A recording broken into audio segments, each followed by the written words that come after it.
Sedulur KPU Kabupaten Banyumas, jumpa lagi dengan kita teman-teman anggota Komisi Pemilihan Umum KPU Kabupaten Banyumas dalam acara Sinau Bareng tentang JDIH.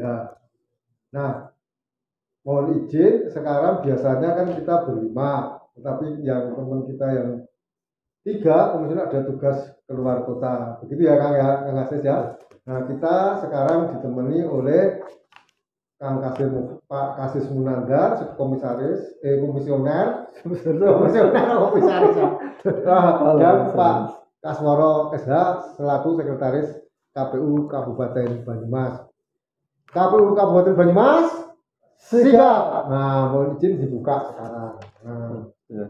Sedulur KPU Kabupaten Banyumas, kita pada hari ini akan membahas tentang PKPU nomor 5 nih, Pak Sek dan Mas Kasis. Kita belajar bareng ya di konteks ini. Itu PKPU nomor 5 itu dikeluarkan tanggal 11 November tahun 2021, ditandatangani oleh Ketua KPU RI Bapak Ilham Saputra. Nah, teman-teman, Pak Sek, nah ini PKPU nomor 5 itu ada 9 bab dan ada 66 pasal. Surapal malah. Surapal ya. Mana begini mana? Baru kemarin ya. 9 bab, 66 pasal. Nah, itu tentang SPBE, Sistem Penyelenggaraan Pemerintahan Berbasis Elektronik. Singkatannya Pak? SPBE. Oh, itu SPBG. Nah, itu isinya nanti kita belajar bareng yang namanya Sinau Bareng. Nah, ini di bab 1 di ketentuan umum di pasal 1, nah, di ayat 4 itu berbunyi SPBE adalah sistem pemerintahan berbasis elektronik, yang selanjutnya disingkat SPBE adalah penyelenggaraan pemerintahan yang memanfaatkan teknologi informasi dan komunikasi untuk memberikan layanan kepada pengguna SPBE. Nah, itu. Nah, ini sebelum jauh kita berbincang, monggo Pak Kasis mau ada yang disampaikan. Nah, nanti SPBE itu akan ditangani oleh Eselon 4 ya Pak Sek ya. Nah, Eselon 4 berarti para Kasubag teknis. Nah, di pasal 49 susunan organisasi dan keanggotaan, nanti SPBE itu yang akan mengampu adalah tim pelaksana itu ketua pasal 51 ya. Itu ketua tim pengarah itu ketua KPU Kabupaten Banyumas ya, Mas. Wakil ketua, nah ini nanti yang membidangi ini mengampu, yang mengawasi juga bukan mengawasi ya, bekerjanya adalah ketua divisi yang menangani tugas dan fungsi di bidang data dan informasi. Jadi Datin ya Mas Kasis ya. Nah, wakil ketua Mbak. Wakil ketua ya. Bukan ketua. Dan anggota itu anggota. Nah, tim pelaksana adalah ketuanya nanti Pak Sek. Nah, sekretarisnya pejabat Eselon 4 dan anggota adalah pejabat Eselon 4. Nah, begitu. Nah, monggo Pak Mas Kasis udah akan ada yang disampaikan tentang SPBE ini, mungkin ada sesuatu yang agar teman-teman yang pengamat JDIH Kabupaten Banyumas bisa paham. Monggo Mas Kasis. Ya, terima kasih Mbak Agung, Ketua Divisi Hukum ya. Ya, jadi ini Sinarang ketemu lagi dengan Sinau Barengnya Jaya Kabupaten Banyumas. Baik Mbak, terkait dengan SPBE karena ini masih baru ya Pak Sek betulnya. Ya. Baru kemarin, belum ada 1 tahun Mbak. Urwano. Belum ada 6 bulan juga ya. Belum ada 3 bulan juga ya. Baru kemarin sangat baru. 11 November. Bahwa ini sebetulnya dalam kegiatan penyelenggaraan sistem pemerintahan sudah biasa Pak Sek ya, sudah biasa dilakukan. Cuma mungkin dengan kemajuan elektronik dan kemudian digital yang semakin berkembang, bagaimana sistem itu pemerintahan itu bisa kembangkan melalui dengan berbasis elektronik. Sebetulnya kalau saya lihat sih semuanya sama saja Pak, karena ini terkait dengan administrasi dan kegiatan-kegiatan yang lain. Cuma ini mungkin dielektronikan supaya lebih mudah oleh masyarakat dalam mengakses. Lebih canggih dulu ya. Lebih canggih betul Mbak. Terus di sini Mbak perlu di pasal 51 tadi bahwa ya ketua divisi data itu hanya wakil ketua pengarah Mbak. Wakil ketua ya. Pengarah gitu. Jadi mengarahkan karena kita ngarai ya. Iya betul. Karena saya di divisi Datin kebetulan wakil ketua pengarah dan tim pelaksananya ada ketua tim pelaksana sekretaris KPU Kabupaten, maka silakan Pak saya sebagai ketua sekretaris dan pelaksana saya hanya mengarahkan untuk melaksanakan ya gitu Mbak. Nah, ketua kok ya pelaksana tugas mengarahkan ya, gitu. Mengarahkan. Nah ini, tapi paling tidak mungkin sedikit gambaran perlu seluruh KPU Banyumas juga terkait dengan SPBE ini. Kemarin kita baru salah satunya karena ini di sini adalah berbasis elektronik ya sistem pelayanan. Kita baru mendapatkan 2 kegiatan yang diapresiasi ya Pak Sek dulu ya.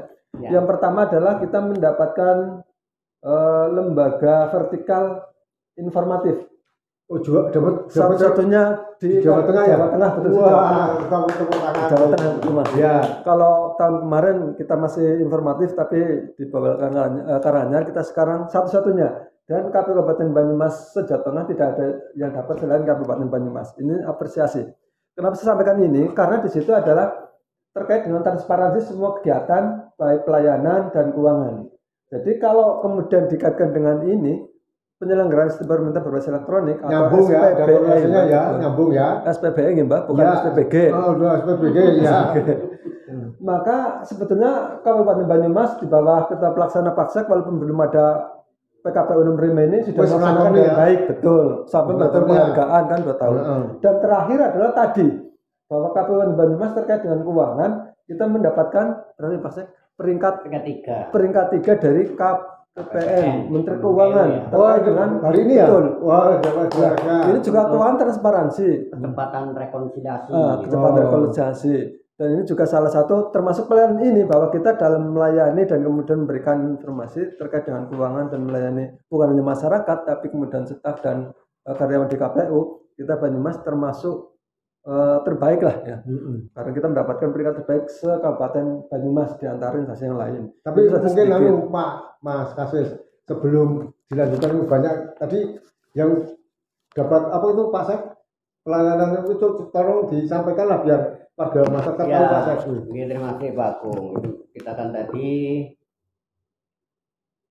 baru penerimaan DIPA ya. DIPA 22 di KPN, kantor KPPN, kantor pelayanan perbelahan negara. Kemudian di sana juga disampaikan beberapa penghargaan. Penghargaan itu antara lain dari berbagai kategori. Kemudian KPU Banyumas memperoleh ranking 3 dari kategori yang kecepatan menyampaikan rekon gitu ya. Ini istilah-istilah di keuangan ya. Ya, memberikan penghargaan ya dari Kementerian Keuangan langsung. Berarti dari pusat ya Pak Sek ya? Ya, wah, luar biasa. Oke.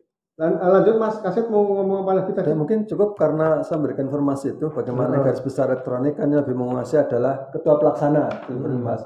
Dan ketua pelaksana di sini adalah Pak Kasworo selaku sekretaris dan itu sudah banyak makan asam garam. Tanpa saya perlu kalau kemudian saya memberikan informasi malah nanti tidak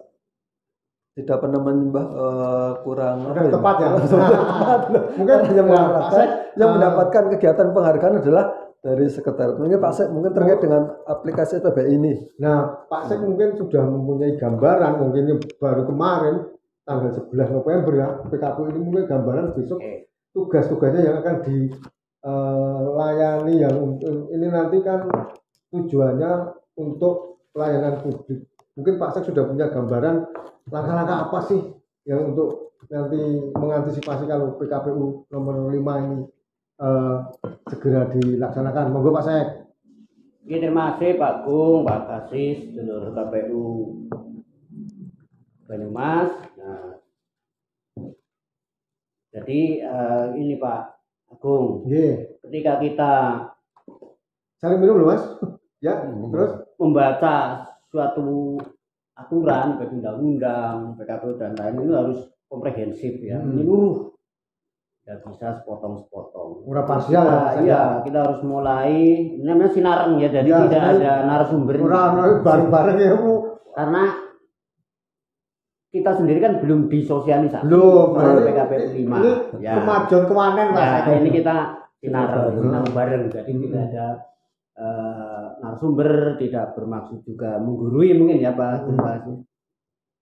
Jadi kalau kita mempelajari aturan itu dari judul sampai dengan aturan peralihan sampai terakhir ini undang-undang tanggal berapa kan itu.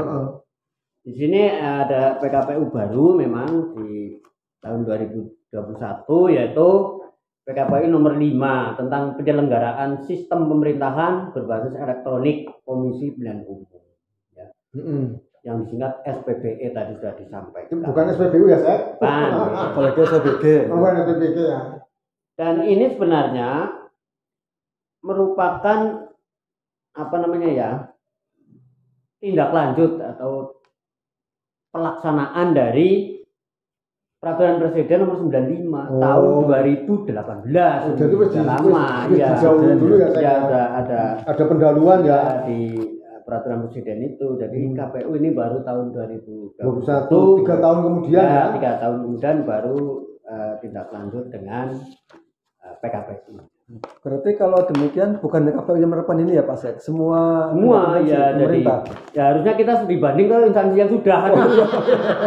Perlu kita kan ini Pak Agung ke Jogja apa ke mana Bali. Dan tentu saja setiap peraturan itu dikeluarkan ada dasarnya ya, dasar filosofis, sosiologis, yuridis dan lain-lain. Nah ini yang perlu kita ketahui juga supaya kita tahu maksud pembentuk undang-undang itu apa dengan diterbitkannya PKPU ini. Kita mulai dari menimbang ya. Menimbang bahwa untuk mewujudkan tata kelola pemerintahan yang bersih, efektif, transparan dan akuntabel serta pelayanan publik yang berkualitas dan terpercaya di lingkungan Komisi Pemilihan Umum perlu penyelenggaraan sistem pemerintahan berbasis elektronik di Komisi Pemilihan Umum. Itu poin A-nya ini. Ini bisa kita ketahui ini maksudnya apa.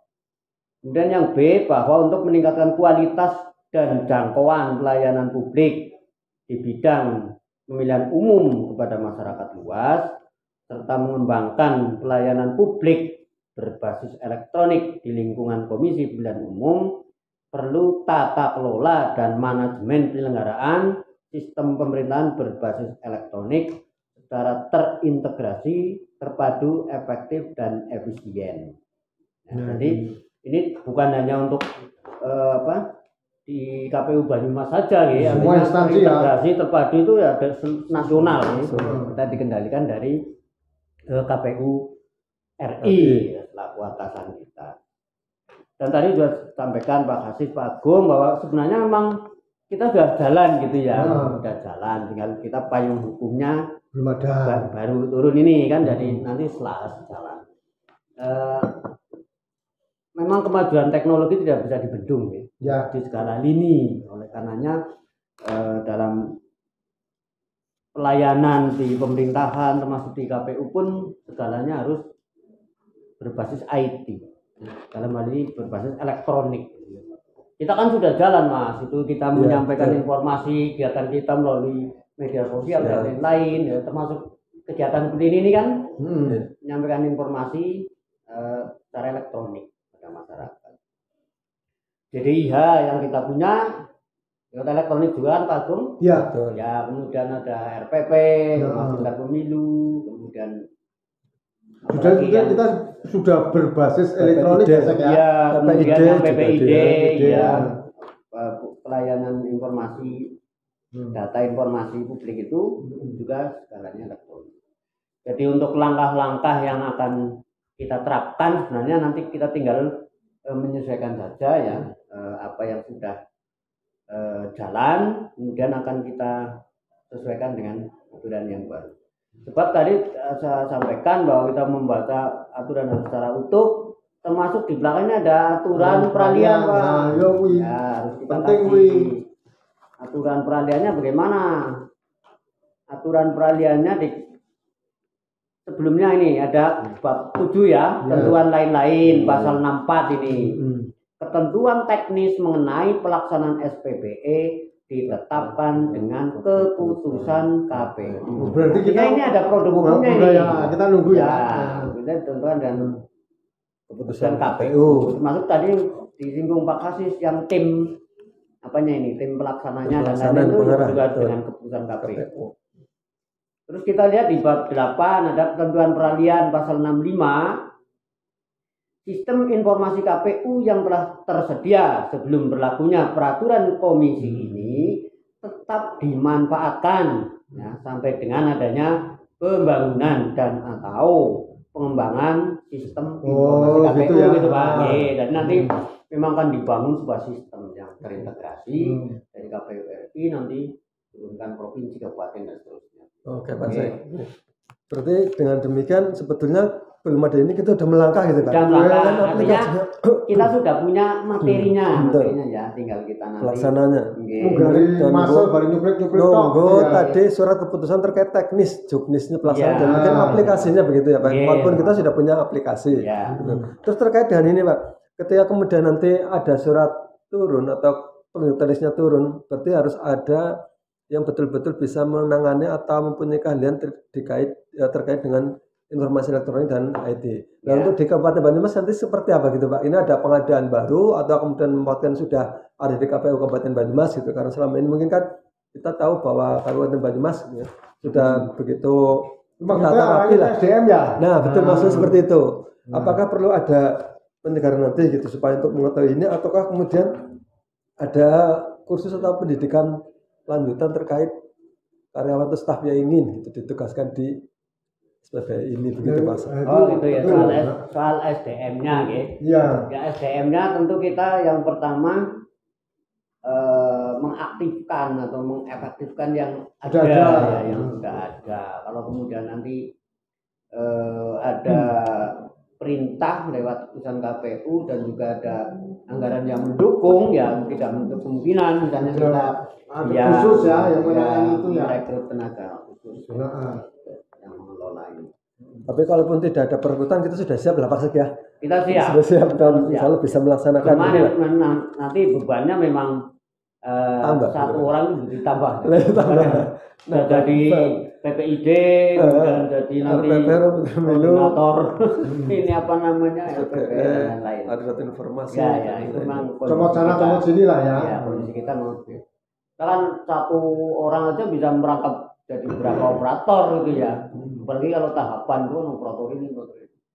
Ini kondisi kita yang perlu nanti ke depan kita benahi. Gitu, jadi sedulur KPU Kabupaten Banyumas, KPU Kabupaten Banyumas sebelum PKPU nomor 5 ini turun, kita itu sudah melaksanakan sistem pelayanan publik yang berbasis elektronik. Itu misalnya sedulur KPU Kabupaten Banyumas untuk mengetahui data-data yang ada misalnya hak pemilih gitu ya, itu bisa lewat teknologi informasi yang sudah dipunyai oleh KPU Kabupaten Banyumas, yaitu bentuknya website yang gitu. Juga teman-teman sedulur KPU Kabupaten Banyumas yang bisa minta data, tidak usah perlu datang ke KPU Kabupaten Banyumas, cukup informasinya bisa datang lewat elektronik gitu ya. Nah, atau mungkin lewat juga media sosial yang ada di Kabupaten Banyumas, WhatsApp, ada Instagram dan lain-lain. Ya. Bisa di kolom komentar atau chatnya. Nah, ini Pak Sek, ini jam itu kan tujuan SPBE itu yang pelayanan publik kan kita sudah memenuhi ya, sudah melaksanakan bahwa SPB itu nanti arahnya untuk pelayanan publik gitu loh kan ya. Itu tadi mungkin siapa saja Pak Sek yang boleh yang berhak untuk mengakses pelayanan publik yang ada di KPU Kabupaten Banyumas, Pak Sek. Oke, Pak Agung.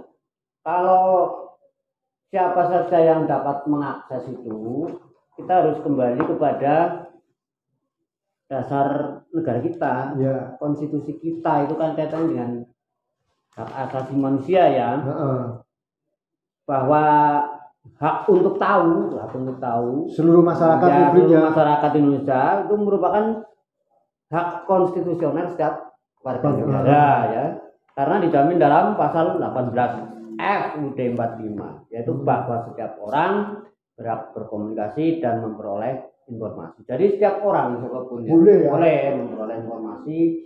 Makanya ada istilah keterbukaan informasi publik ya. Tetapi ada juga informasi yang tidak boleh di Ya, akses itu ya, Pak, kalau ya. dikecualikan. itu yang Dikecualikan ya. informasi yang dikecualikan. Itu ya. Jadi semua informasi terkait dengan kepemiluan atau data penyelenggaraan dan lain-lain terkait dengan KPU, Mbak, itu masyarakat silakan boleh tahu selama informasi itu memang tidak masuk dalam kategori yang dikecualikan. Ya. Boleh lewat apa saja. Jadi sedulur KPU Kabupaten Banyumas nanti ke depan KPU itu dari pusat, provinsi, kabupaten akan mengelola sistem informasi publik begitu baiknya dan begitu terlindungi lah seluruh akses yang tertutup. Nah, misalnya di tata kelola SPB ini di pasal 5 ini teknisnya itu ada di ayat 2 pasal 5 itu adalah unsur SPBE di KPU sebagaimana ayat 1 meliputi. Nah ini jadi akan dibangun sedemikian rupa sehingga seolah mudah-mudahan tidak bisa ditembus ya Pak Sakan, karena kita kadang-kadang kan mendengar data KPU dibobol gitu ya, dihack kan gitu ya. Itu nanti akan akan dibangun ya, itu ada meliputi arsitektur SPB KPU. Wah, ini kurang teknologi tinggi nih Pak Sek ya. Arsiteknya seperti apa? Kemudian peta rencana SPBE itu sudah dibuat ya, peta akhirkan sudah dibuat. Kemudian ada rencana dan anggaran. Kemudian proses bisnis SPBE, bukan bisnis untuk dagang, itu bukan. Kemudian data dan informasi. Nah, data dan informasi, infrastruktur SPBE, aplikasi SPBE nanti mungkin akan dibuat tersendiri tadi apa yang seperti disampaikan oleh Pak Sek. Kemudian, nah ini yang penting sedulur KPU, ada keamanan SPBE Pak Kasis. Jadi aman banget, datamu orang mungkin iso di anulah. Nah ini layanan SPBE. Mungkin Mas Kasis mau menambahkan sedikit tentang keamanan yang seperti apa sih yang nanti akan sungguh-sungguh dikunci agar tidak bisa masuk. Walaupun kita ya belum tahu nanti keamanan seperti apa gitu ya. Coba. Baik. Kalau melihat ini Pak Mbak Agung dan Mas bahwa ini nanti akan ada sebuah server atau aplikasi yang itu ditangani oleh KPU RI, server pusat. Berarti gede banget ya itu ya. Keamanan itu lebih relatif sangat terjamin dan sangat aman karena pengelolaannya langsung dari KPU RI. Berbeda dengan ketika dikelola oleh kabupaten kota masing-masing dengan server dan kemampuan serta kecanggihan teknologi yang mungkin tidak begitu maksimal. Saya yakin ketika ini kemudian ditangani oleh KPU RI langsung, bahkan ada sistem dan aplikasi yang terkait dengan ini, KPU RI itu sudah memberikan paling tidak pasti jaminan untuk keamanan data yang kekuatan data lah betul yang kita peroleh, atau mungkin masyarakat yang kemudian terkait dengan data yang kemarin ada di hack atau kemudian keluar, insya Allah tidak akan terjadi di KPU secara umum karena kita servernya langsung, sehingga kita hanya pelaksana. Sebetulnya ketika kemudian KPU sudah memberikan juknis dan aplikasinya, kita hanya tinggal memasukkan data atau kemudian keamanannya di sana pasti ya betul ya. Berbeda dengan pengelolaan website. Kalau pengelolaan ownership adalah masing-masing kabupaten Mm-mm. kota ketika ada mitra ketiga berarti di kita. Tapi karena ini merupakan sebuah aplikasi yang sifatnya tadi Pak Sek bilang adalah terintegrasi secara nasional, secara umum, maka menurut saya KPU RI itu sudah menganalisa dan memberikan sistem keamanan yang begitu maksimal, Mbak. Gitu. Tapi Nah, terkait dengan data dan informasi tadi, paling tidak ini ada tiga gambaran. Yang pertama adalah yang perlu disiapkan nanti di kabupaten kota adalah sarpras. sarana prasarana ya. Harus mendukung. Ya. Karena ketika kemudian ini pakai aplikasi ini berbasis data dan elektronik kemudian medsos, maka perlengkapan terbaik kayak laptop ya itu laptop sih. Ya, kowe Ya. duitnya pasar kowe duitnya. Udah seri-seri ke sini ya.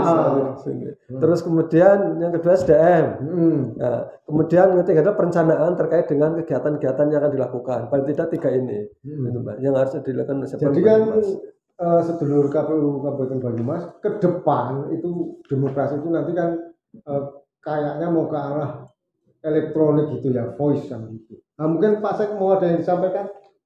Oke, saya kembali aja ke sifatnya masih menunggu ya, Ya. menunggu mungkin macam tulis ya, ataupun surat keputusan KPU untuk tindak lanjutnya ini, karena walaupun kita sudah melaksanakan, nanti kita harus tetap menyesuaikan ya, menyesuaikan dengan aturan yang baru ini. Apalagi kita lembaga vertikal ya Pak. Iya, Nah, vertikal kita tidak bisa berdiri ya. Ini apa namanya? Tetap saja berlaku ketentuan peralihan bagi kita ya. Sistem informasi KPU yang telah tersedia sebelum berlakunya peraturan ini ya tetap kita manfaatkan. Kita Masih bisa jalan lah manfaatkan, ya. sampai dengan adanya pembangunan ini Hmm. dan atau pengembangan sistem informasi KPU. Iya. Begitu nanti kita paling menyiapkan apa namanya istilahnya tim apa tadi Mas Pasir. Pelaksana ya, tim pelaksana. Ya yang Sarpras, sarana prasarana ya SDM. Sarpras dan SDM Di pasal 51 itu saya. ya yang timnya Iya. ya tim pengarahan istilahnya. Tim pengarah, tim pelaksana. Iya, tim pengarahan di KPU Kabupaten Kota yang sebagaimana pasal 51 tadi ya. Oh, personilnya sudah ada di situ ya. Ya, Dari- wis rigid lah. dari pengarah, ketua, pelaksana dan lain-lain. Itu yang kita siapkan paling nanti kemudian ditetapkan dan putusan KPU Iya, kabupaten paling gitu. Jadi Iya, Pak Gong. ya, jadi begitu ya sedulur KPU sudah cukup ya. Cukup. Jadi begitu ya sedulur KPU Kabupaten Banyumas bahwa setiap gerakan tindakan yang dilakukan oleh KPU Kabupaten Banyumas itu selalu tunduk dan taat kepada pemerintah di atasnya. Jadi kita kira itu sifatnya lembaga hierarkis. Jadi tidak serta merta ketika sudah ada peraturan kita itu harus menunggu juknisnya ya ketua Iya. Pasek ya. Jadi organisasi kita karena ini lembaga besar dan lembaga mandiri, jadi kita harus tunduk dan taat kepada aturan-aturan. Dan babonnya adalah Undang-Undang Nomor 7 Tahun 2017. Begitu, dan PKPU kita ada yang sudah turun itu ada 5 dan 6 ya Pak Sek. 6 ya. Yang 6 tentang Pemilih. PPDB pemilih. Begitu yang perbincangan kita pada hari ini, semoga bermanfaat untuk sedulur KPU Kabupaten Banyumas. KPU Kabupaten Banyumas siap.